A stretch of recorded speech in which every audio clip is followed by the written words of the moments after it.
everyone. In this video, we will discuss corporate social responsibility implementation process. I am Madhu Verma and welcome you all at my YouTube channel Learning Academy, where learning and education is imparted in an easy way. If you are new to my channel, please subscribe it and press the bell icon for the new video updates. So let's start the discussion. Before moving further, let's have a look at the website of Tata Motors. As you know, CSR is mandatory in India, and the applicable companies have to make disclosure about their CSR activities on their website. So I have taken a snapshot of the website of Tata Motors, and this snapshot is taken on 14th March at 9:27 p.m. I am giving the time and date because the contents shown on the website may be updated from time to time. As you know, Tata Motors is very well-known company for the social activities it performs. And every company at which the CSR mandatory norm apply, that company will have to make a disclosure about the CSR activities that it is performing on their websites. So I am sharing the snapshot of this website to you just to give you the practical knowledge about this concept. As we have discussed in our previous videos, in earlier videos, that what is CSR, what activities a company can perform, what is the mandatory norm for the companies. So just to give you the practical knowledge that actually the companies are performing the CSR activities, how they make disclosure on their website, how they present their annual CSR reports on the websites. For that purpose, I have taken this snapshot. As you can see on this website, that the companies will have to make disclosure on their website about the CSR activities, and there's one icon named as CSR, like you can see here. And when you will click on this icon, then the whole information about the CSR activities that that company is performing, that will be shown to you. You may visit the website and you may see there. You may visit the website of Tata Motors and many more companies. There are many companies like Infosys, Mahindra & Mahindra, ITC, Vedanta Group, and many more who are performing the CSR activities. And you can see the information here. Like when you will click this icon, this page will be shown to you, and what is written here: corporate social responsibility at Tata Motors.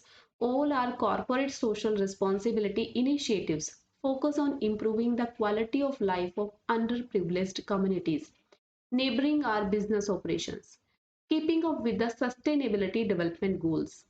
Our interventions focus on health, education, employability, and environment, and with a special focus on the historically and socially deprived scheduled caste and scheduled tribe communities. In the year 2019-20, our CSR interventions have touched over 8.3 lakh lives in India. So this is written about the CSR activities Tata Motors are performing, means in which field they are performing the activities. They are performing the CSR activities for the underprivileged communities. They are improving the quality of life of those people. So here the link for CSR report is also given here. When you will click here, it is a PDF showing the annual CSR report 2019-20 of Tata Motors. So you can visit the website and see the whole CSR report that is presented for the general public and for all the stakeholders. They can see that company is performing what type of activities, how much amount is spent on them. So you may visit. Let's have a look further. Like here, the different CSR initiatives or programs which Tata Motors is running are shown. Like the first is Arogya. Here it is influencing and improving the quality of lives. तो यहाँ पर जो Tata Motors के द्वारा अपने sustainable development goal को पूरा करने के लिए जो corporate social responsibility initiative financial year 2019-20 में लिए गए, and that have touched different lives of people. They are performing the activities for the underprivileged sections of the society, for the scheduled caste, for scheduled tribe communities. What type of activities and programs they are running? The first one is Arogya mean here addressing malnutrition, spreading awareness and delivering preventive health care impacted 3,99,600 lives. तो यहाँ पर जो आरोग्य उनका programme है, इसमें वे लोगों की माल न्यूट्रिशन की जो प्रॉब्लम्स हैं उसको उससे लोगों को एड्रेस करने के लिए, जो लोग कुपोषण का शिकार हैं, लाइक छोटे बच्चे जो कि they are suffering from malnutrition, उनमें अवेयरनेस क्रिएट कर रहे हैं, उनको सही फूड सप्लाई किया जा रहा है and they are spreading awareness about the preventive health care measures. लोगों के स्वास्थ्य के बारे में कंसर्न है, उनको अवेयरनेस क्रिएट की जा रही है so that they become health conscious, उनको जो भी हेल्थ केयर फैसिलिटीज हैं प्रोवाइड की जा रही हैं। And here the data has also been provided that they are helping 3,99,619 lives, means they are helping this number of people. Kaushalya, improving employability through skill development, vocational training, assistance or supplementing income, women empowerment, skilled 1,17,474 people. Here they are running the programs for the skill development of the people, so that उनको employment मिल सके। Vocational training provide की जाती है, लोगों के लिए skill development programs run किए जा रहे हैं ताकि वो अनएम्प्लॉयमेंट की जो प्रॉब्लम है वो रिमूव हो सके। विमेन एम्पावरमेंट के लिए जो विमेन है उनके लिए स्किल डेवलपमेंट प्रोग्राम्स रन किए जा रहे हैं टाटा ग्रुप के द्वारा, like they are providing auto trade knowledge और vocational training courses which have market demand. वो इस तरह के कोर्सेज रन कर रहे हैं, वोकेशनल ट्रेनिंग कोर्सेज जिनकी मार्केट में डिमांड है स्टूडेंट्स के लिए, या फिर जो अनएम्प्लॉयड पीपल हैं उनको इस तरह के कोर्सेज में एनरोलमेंट किया जा रहा है, उनको वो प्रोवाइड किए जा रहे हैं। इसी तरह से ITIs और पॉलिटेक्निक कॉलेजेस हैं, वहाँ पर कुछ टेक्निकल ट्रेनिंग से रिगार्डिंग कोर्सेज रन किए जा रहे हैं through partner NGOs by the Tata group.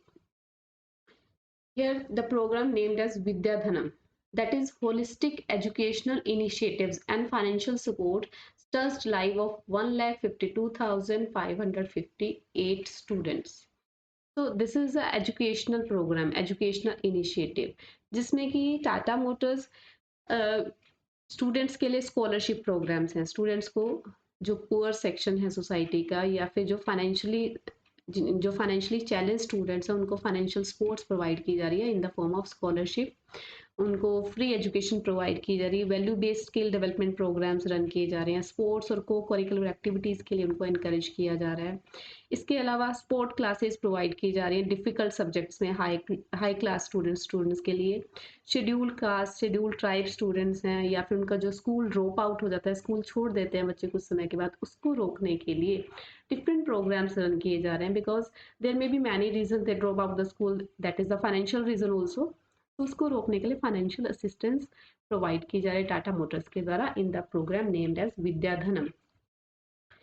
The same way Vasundhara planted 1,17,464 saplings and reached out to create awareness in 91,025 people. तो यहाँ पर एनवायरमेंट को प्रोटेक्ट करने के लिए, एनवायरमेंट प्रोटेक्टिव मेजर्स लेने के लिए यहाँ पर उन्होंने प्लांटेशन किए हैं, ट्रीज प्लांट किए जा रहे हैं या फिर जो भी मेजर्स वो अडॉप्ट कर सकते हैं एनवायरमेंट को प्रोटेक्ट करने के लिए वसुंधरा प्रोग्राम में किए जा रहे हैं। Amrudhara, that is offering water relief measures, impacted 21,666 lives. That इस प्रोग्राम में वाटर रिलीफ मेजर्स कि कैसे पानी को बचाया जाए उस तरह के मेजर्स अडॉप्ट किए गए हैं। एंड सेवा, Tata Motors family volunteered 1,11,960 hours for social upliftment. यह एक एम्प्लॉय वॉलंटरीशिप प्रोग्राम है जिसमें कि जो एम्प्लॉयज़ की फैमिलीज़ हैं, एम्प्लॉय के जो फैमिली मेम्बर्स हैं वो उनको इनकरेज किया जाता है कि वो वॉलंटरी वर्क करें सोशल डेवलपमेंट के लिए।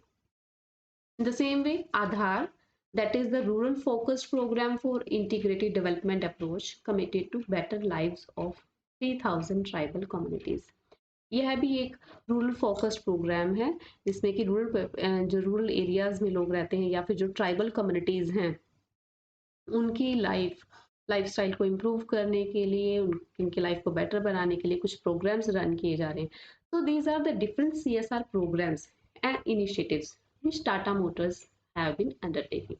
इस तरह से आप डिफरेंट कंपनीज डिफरेंट टाइप के प्रोग्राम्स रन कर रही है, CSR programs, to fulfil their mandatory norm also and to perform the social responsibility of the business houses. Business houses की जो सोशल रिस्पॉन्सिबिलिटी है सोसाइटी के लिए, उसको फुलफिल करने के लिए वो डिफरेंट तरह के प्रोग्राम्स डिफरेंट एरियाज में, education, health care, environment friendly product, तो इस तरह के डिफरेंट प्रोजेक्ट्स रन करती है.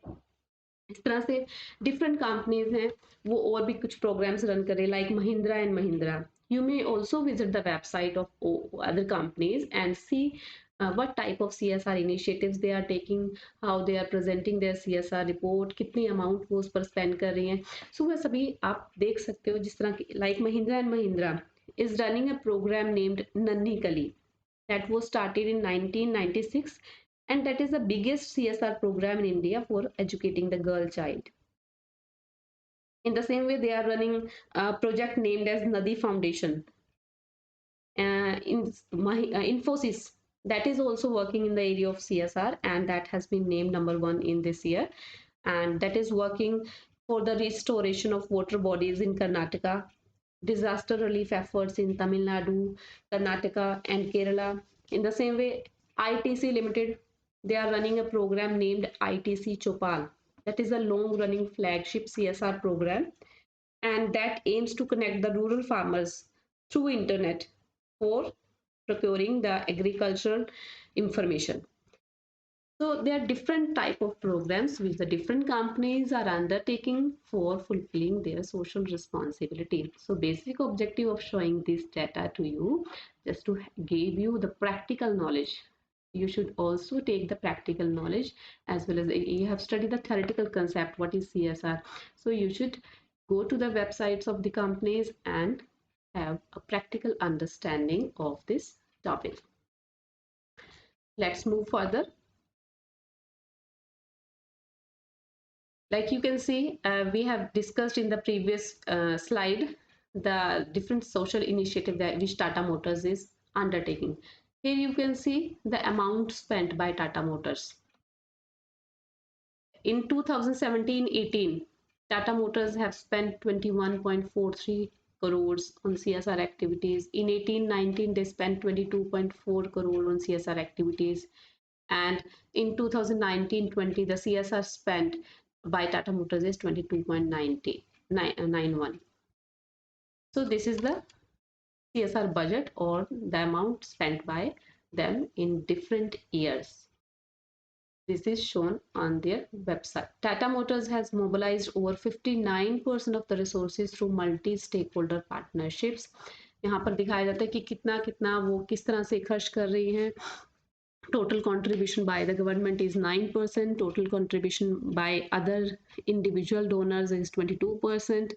Total contribution by other corporations is 18%. Total contribution from community is 4%. And by NGO partners is 6%. And total contribution by Tata Motors is 41%. So you may visit the website of different companies and see what type of CSR programs they are running, how they are running the programs, what amount they are spending on CSR activities. Here we will discuss role and responsibilities in CSR implementation process.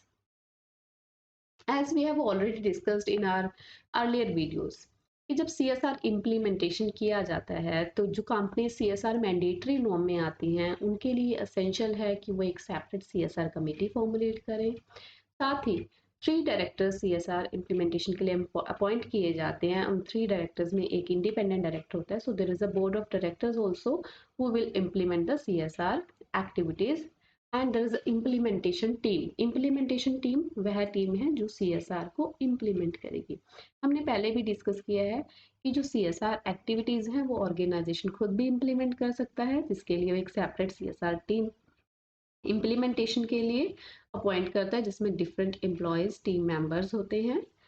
वो outside भी हो सकते हैं या फिर अपने जो existing employees हैं उन्हीं को एडिशनल रिस्पॉन्सिबिलिटी दी जा सकती है सीएसआर को इम्प्लीमेंट करने की।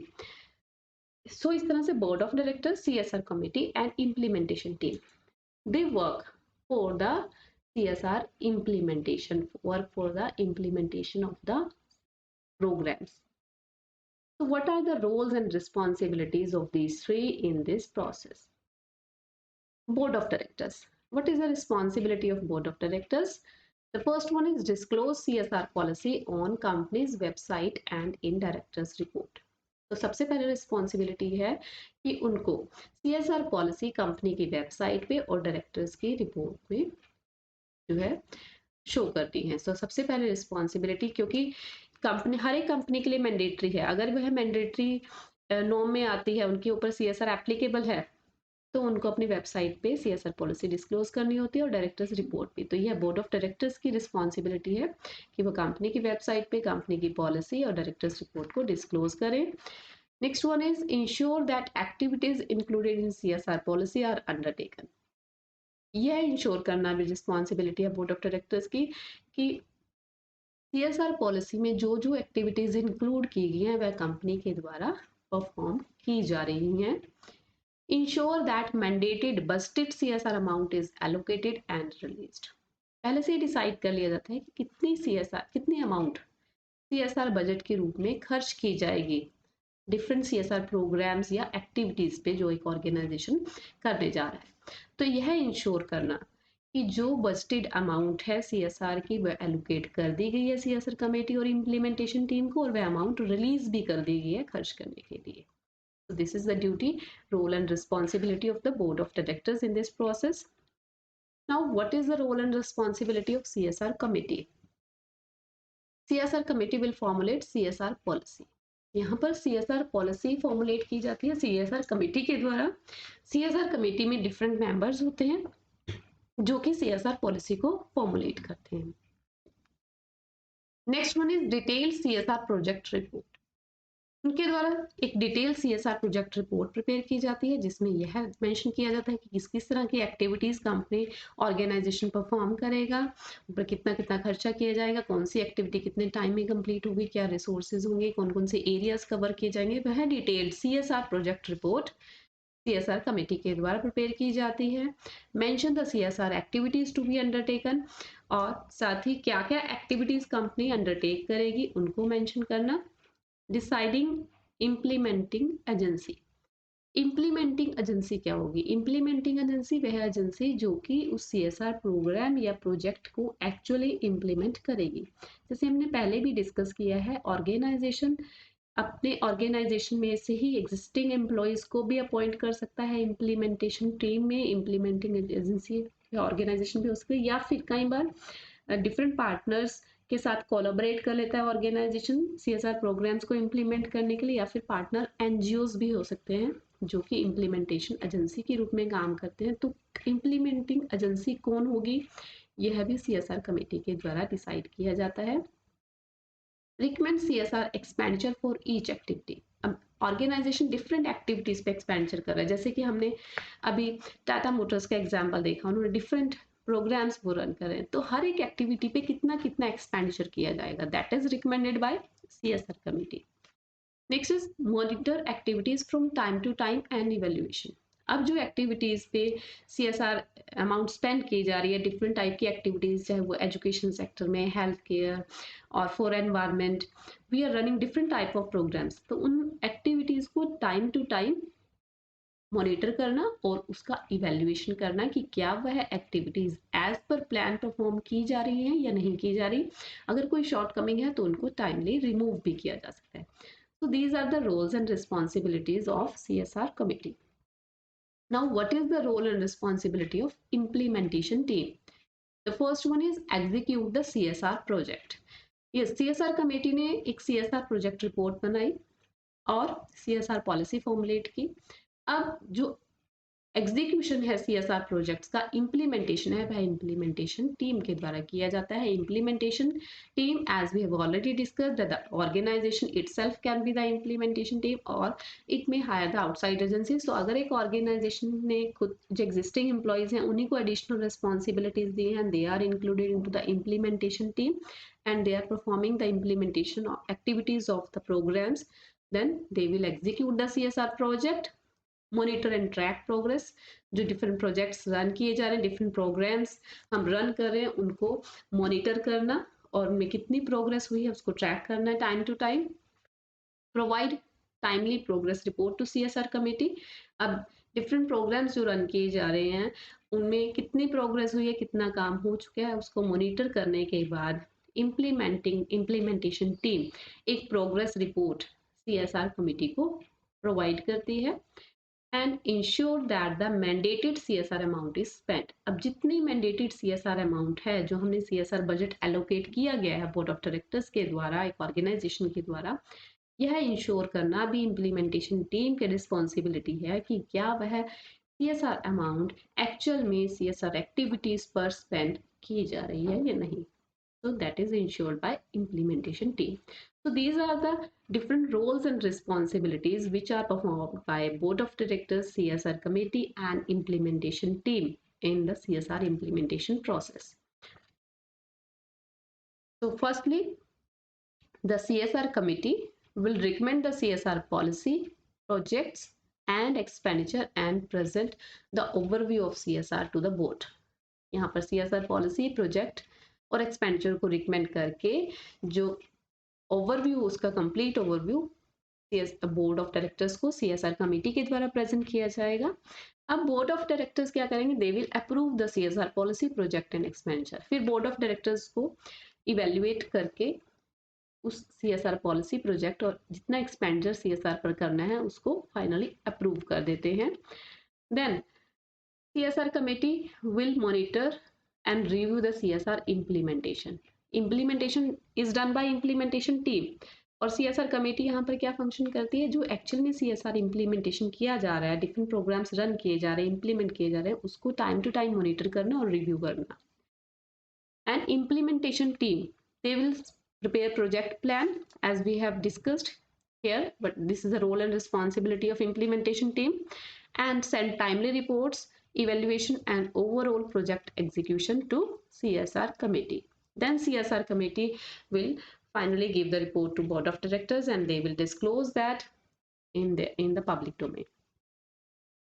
So these are the different roles and responsibility in CSR implementation process of different parties। Here we will discuss CSR implementation process। What is the process of CSR implementation? It will be discussed in different phases। The first phase is selection of CSR project and approval।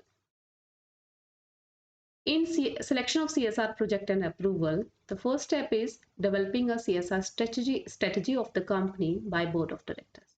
सबसे पहले board of directors के द्वारा company के लिए एक CSR strategy develop की जाती है। किस तरह की स्ट्रेटजी ऑर्गेनाइजेशन अडॉप्ट करने जा रहा है वह डेवलप की जाएगी बोर्ड ऑफ डायरेक्टर्स के द्वारा। Then operationalizing the institutional mechanism, team identification and capacity building। Here the CSR committee, CSR team and department। यहाँ पर एक इंस्टीट्यूशनल मैकेनिज्म को ऑपरेशनलाइज किया जाता है बोर्ड ऑफ डायरेक्टर्स के द्वारा। मींस कैसे हम उन CSR एक्टिविटीज को ऑपरेशनलाइज करेंगे, उसके लिए एक टीम आइडेंटिफिकेशन किया जाता है, टीम मेंबर्स को आइडेंटिफाई किया जाता है। ऑर्गेनाइजेशन यह डिसाइड करता है कि कौन कौन से टीम मेंबर्स होंगे जो उस प्रोग्राम को एक्चुअल में एग्जीक्यूट करेंगे, ऑपरेशनलाइज करेंगे। Capacity building means organisation capacity develop करता है, कैपेसिटी बिल्डअप की जाती है प्रोग्राम को एग्जीक्यूट करने के लिए। वह कैसे कि हम टीम मेंबर्स चाहे हमारे जो एम्प्लॉयज़ हैं, एग्जिस्टिंग एम्प्लॉयज़, उनको हम एडिशनल रिस्पॉन्सिबिलिटी दे रहे हैं या फिर नए एम्प्लॉयज़ को रिक्रूट किया जा रहा है प्रोग्राम को एग्जीक्यूट करने के लिए। यहाँ पर सो टीम आइडेंटिफाई की जाती है, कैपेसिटी बिल्डिंग की जाती है ऑर्गेनाइजेशन के द्वारा। वह किस फॉर्म में, एक सेपरेट CSR कमेटी फॉर्मुलेट की जाती है जिसमें कुछ मेंबर्स होते हैं जो उस प्रोग्राम को एग्जीक्यूट करेंगे। CSR टीम या सेपरेट CSR डिपार्टमेंट फॉर्मुलेट किया जाता है जो उन प्रोग्राम्स को और CSR प्रोजेक्ट को रन करेगा। Next is identifying the implementing agency like NGO और कोलैबोरेटिंग विद अदर्स और by self conducting due diligence if required. यहाँ पर इम्प्लीमेंटिंग एजेंसी को भी आइडेंटिफाई किया जाए। हमने पहले अपने ऑर्गेनाइजेशन में एक CSR कमेटी और CSR टीम फॉर्मुलेट की, उसके बाद कि इम्प्लीमेंट कैसे किया जाएगा उस प्रोग्राम को। ऑर्गेनाइजेशंस खुद भी इम्प्लीमेंट कर सकते हैं, there may be self implementing agency, organisation में ही एक इम्प्लीमेंटेशन टीम बना दी, या फिर नॉन गवर्नमेंट ऑर्गेनाइजेशन NGOs के साथ कोलैबोरेट कर सकते हैं, या फिर दूसरे पार्टनर्स दूसरे ऑर्गेनाइजेशंस के साथ भी कोलैबोरेट किया जा सकता है उनको इम्प्लीमेंट करने के लिए। Next step is project development. Here detailed project report by CSR committee and implementing agency। जैसे कि हमने पहले भी डिस्कस किया रोल्स एंड रिस्पॉन्सिबिलिटीज में कि CSR कमेटी एक डिटेल्ड प्रोजेक्ट रिपोर्ट प्रिपेयर करती है एंड इम्प्लीमेंटिंग एजेंसी के साथ जो रिपोर्ट प्रेजेंट वो बोर्ड ऑफ डायरेक्टर्स को दी जाती है। यहाँ पर प्रोजेक्ट डेवलपमेंट मीन्स जहाँ पर हम पूरे प्रोजेक्ट की एक रिपोर्ट प्रिपेयर कर रहे हैं, क्या क्या एक्टिविटीज परफॉर्म की जाएंगी, कितना एक्सपेंडिचर होगा हर एक एक्टिविटी पे, कौन कौन प्रिपेयर करेगा, कितने समय में उसको कंप्लीट किया जाएगा, कौन कौन से एरियाज कवर किए जाएंगे। So a detailed project report by CSR committee and implementing agency is prepared. Next is clear identification of CSR budget. जितना CSR बजट है उसको क्लियरली आइडेंटिफाई किया जाता है, डिफरेंट प्रोग्राम्स डिफरेंट एक्टिविटीज में कैसे उसको एलोकेट किया जाएगा उसको पहले से आइडेंटिफाई किया जाता है किसी भी CSR प्रोजेक्ट को सिलेक्ट करने और अप्रूव करने से पहले। And finally project approval board of directors, insertion of the approve project in the policy. Finally ये सब स्टेप्स कंप्लीट होने के बाद बोर्ड ऑफ डायरेक्टर्स के द्वारा एक प्रोजेक्ट को अप्रूव कर दिया जाता है और जो प्रोजेक्ट अप्रूव किया गया उसको CSR पॉलिसी में इंसर्ट कर दिया जाता है, इंक्लूड कर दिया जाता है। So this is the first phase in which selection of CSR project and approval is done. Next phase is project implementation. Project को जब इम्प्लीमेंट किया जाता है तो उसमें क्या क्या स्टेप्स इंक्लूड किए जाते हैं। The first is finalising agreement with implementing agency. Project approval के बाद अगर एक इम्प्लीमेंटिंग एजेंसी जो हमने सेलेक्ट की थी आइडेंटिफाई की थी फर्स्ट फेज में ही, उस इम्प्लीमेंटिंग एजेंसी के साथ अग्रीमेंट को फाइनलाइज किया जाता है। जैसे कि हमारी अगर इम्प्लीमेंटिंग एजेंसी NGOs हैं या फिर दूसरे पार्टनर्स हैं उनके साथ अग्रीमेंट फाइनलाइज किया जाएगा कि वो किस तरह से खर्चा करेंगे डिफरेंट एक्टिविटीज़ पे, कितने टाइमली में वो कंप्लीट करेंगे, कैसे क्या टर्म्स एंड कंडीशंस होंगी उनके साथ जो हम CSR प्रोग्राम एग्जीक्यूट करने जा रहे हैं। तो agreement is finalized with the implementing agency. Then documentation by implementing agency team and monitoring by CSR committee. अब इम्प्लीमेंटिंग एजेंसी ने जो प्रोजेक्ट के इम्प्लीमेंटेशन का काम लिया है उनके साथ हमने अग्रीमेंट किया, उनके द्वारा डॉक्यूमेंटेशन किया जाता है, एक रिपोर्ट प्रिपेयर की जाती है और यह वो इम्प्लीमेंटिंग एजेंसी या टीम के द्वारा प्रिपेयर की जाती है और CSR कमेटी उसको मॉनिटर करती है, उसको चेक किया जाता है, उनको उनके बाद टाइमली प्रोग्रेस रिपोर्ट जो आती है उसको वो टाइमली चेक करते हैं and that is monitored by CSR committee. This is the second phase where the project implementation is done. The third phase is review and evaluation. Here, evaluation of progress report versus ground reality is done, that is concurrent, final and preferably third party. Project implementation के बाद जब project implement कर लिया तो उसकी progress report implementing agency या team के द्वारा CSR कमेटी को दी जाती है। CSR कमेटी उसको मॉनिटर करती है और उसका इवेल्युएशन किया जाता है प्रोग्रेस रिपोर्ट का। चेक किया जाता है कि जो प्रोग्रेस रिपोर्ट में मेंशन किया गया कि इतना हमारा काम हो चुका है, ये एक्टिविटीज़ हमने परफॉर्म किया, उसको ग्राउंड रियलिटी से चेक किया जाता है कि एक्चुअल में सच में क्या हमने वो इम्प्रूव किए हैं एरियाज, यहाँ हमने क्या क्या इनिशिएटिव्स लिए थे, वहाँ पर कितना काम हुआ है, उसको ग्राउंड रियलिटी और प्रोग्रेस रिपोर्ट्स को इवेल्युएट किया जाता है। And the fourth and the final phase is disclosure.